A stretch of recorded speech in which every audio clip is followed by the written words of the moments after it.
Hi friends, നമ്മൾ ഇന്ന് ചെയ്യാൻ പോകുന്നത് കേരള സ്റ്റൈലിലുള്ള ഒരു നെയ്യപ്പമാണ്. നെയ്യപ്പം എല്ലാവർക്കും തന്നെ ചെയ്യാൻ അറിയാവുന്നതാണ്. എന്നാൽ കൂടി നമ്മുടെ ഫ്ലോററ്റ്സിൽ ഒരു വീഡിയോ ആയിട്ട് ചെയ്യുകയാണ്. അപ്പോൾ വീഡിയോയിലോട്ട് കിടക്കുന്നതിന് മുന്നേ ആയിട്ട് എനിക്കൊരു കാര്യം പറയാനുള്ളത്, എന്നെ ഇതുവരെ സപ്പോർട്ട് ചെയ്ത എല്ലാവർക്കും, അതായത് ഫാമിലി മെമ്പേഴ്സ് ആയിക്കോട്ടെ, ഫ്രണ്ട്സ് ആയിക്കോട്ടെ, എല്ലാവർക്കും എൻ്റെ നന്ദി അറിയിക്കുകയാണ്. ഇതേപോലെ തന്നെ തുടർന്ന് എന്നെ സപ്പോർട്ട് ചെയ്യണം. അപ്പോൾ നമുക്കിനി വീഡിയോയിലോട്ട് പോവാം. നമ്മൾ ഇവിടെ എടുത്തിരിക്കുന്ന പൊടി 1 കിലോ പച്ചരി കഴുകി വൃത്തിയാക്കിയതിന് ശേഷം മിക്സിയിൽ ഇട്ട് പൊടിച്ചെടുത്തിരിക്കുന്നതാണ്.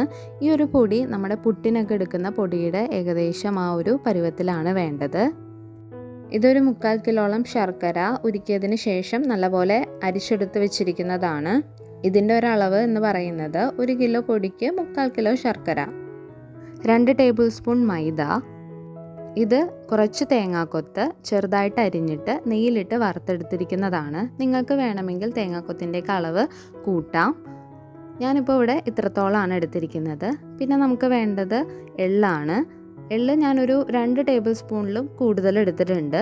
കറുത്ത എള്ളാണ് എടുത്തിരിക്കുന്നത്.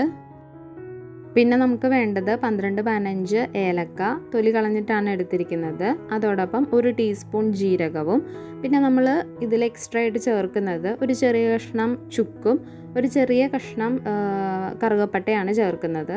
കറുകപ്പട്ട ഏറ്റവും ചെറുത് എടുക്കാൻ പാടുള്ളൂ. ഇതൊക്കെ കൂടി ഒന്ന് മിക്സിയിലിട്ട് പൊടിച്ചെടുത്തിരിക്കുന്നതാണ്. ആവശ്യത്തിന് ഉപ്പ്, ഇത്രയുമാണ് നമുക്ക് ആവശ്യമായിട്ടുള്ള ഇൻഗ്രീഡിയൻസ്. നമുക്കിനി പൊടിയിലേക്ക് മൈദ ചേർത്ത് കൊടുക്കാം. അതിനുശേഷം ഉരുക്കി വെച്ചിരിക്കുന്ന ശർക്കര പാനി കുറേശ്ശെ ചേർത്ത് കൊടുത്ത് നല്ലപോലെ തന്നെ ഒന്ന് മിക്സ് ചെയ്തെടുക്കാം. ഈ ഒരു ശർക്കര പാനി തയ്യാറാക്കിയെടുത്തിരിക്കുന്നത് 3/4 കിലോ ശർക്കരയിലേക്ക് 1 ഗ്ലാസ് വെള്ളം ഒഴിച്ചിട്ട് നമ്മൾ ഉരുക്കിയെടുത്തിരിക്കുന്നതാണ്. അപ്പോൾ നമ്മൾ പിന്നെയും ശർക്കര പാനി ചേർത്ത് കൊടുത്തിരുന്നു. അപ്പോൾ ഇത് ഇതേപോലെയാണ് നമുക്ക് ബാറ്റർ തയ്യാറാക്കി എടുക്കേണ്ടത്. നിങ്ങൾ ശ്രദ്ധിക്കേണ്ടത്, ഈ ഒരു പാകമാവുന്നത് വരെ ശർക്കര പാനി ചേർത്ത് കൊടുക്കാൻ പാടുള്ളൂ. ഇനി ആവശ്യത്തിന് ഉപ്പ് ചേർത്ത് കൊടുക്കാം. ഒരു 1/4 ടീസ്പൂണോളം ഉപ്പാണ് ചേർക്കുന്നത്. ഇത് കഴിഞ്ഞ് പൊടിച്ചു വെച്ചിരിക്കുന്ന മിക്സ് ചേർത്ത് കൊടുക്കാം. അതോടൊപ്പം നമ്മൾ നെയ്യിലിട്ട് വറുത്ത് വെച്ചിരിക്കുന്ന ആ തേങ്ങാക്കൊത്തും കൂടി ചേർത്ത് ഒന്ന് നന്നായിട്ട് മിക്സ് ചെയ്തെടുക്കുക.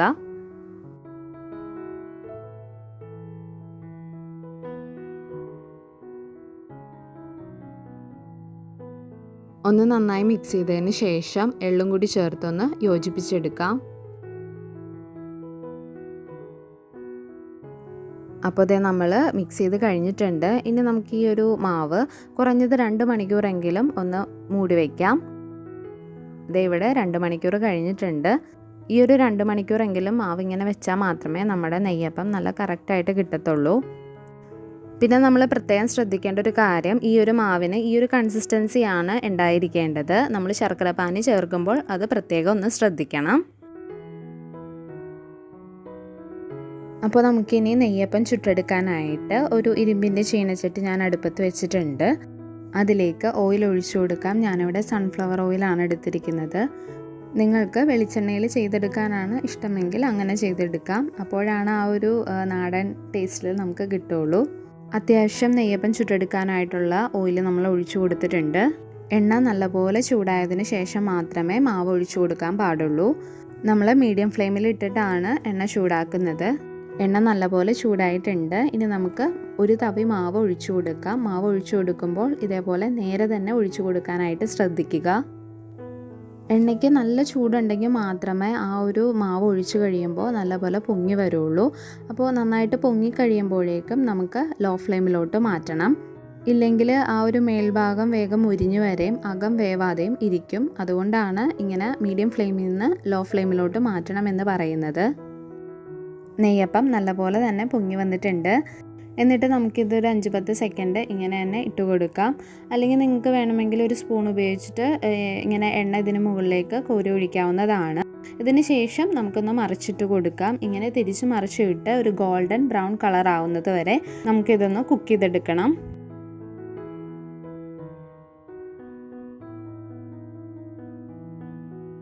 അപ്പോൾ ഇതേ നമ്മുടെ ആദ്യത്തെ നെയ്യപ്പം ഇവിടെ റെഡി ആയിട്ടുണ്ട്. ഇതേപോലെ ഗോൾഡൻ ബ്രൗൺ ആവുന്നത് വരെ നമുക്ക് കുക്ക് ചെയ്തെടുക്കേണ്ടതുള്ളൂ. അപ്പോൾ ഇതേപോലെ ബാക്കിയുള്ള എല്ലാ നെയ്യപ്പം നമുക്ക് ചുട്ടെടുക്കാം. നെയ്യപ്പം നമുക്ക് വളരെ ഈസി ആയിട്ട് തന്നെ വീട്ടിൽ തയ്യാറാക്കി എടുക്കാവുന്നതാണ്. അതുകൊണ്ട് തന്നെ നിങ്ങളെല്ലാവരും ഇതൊന്ന് ട്രൈ ചെയ്ത് നോക്കണം.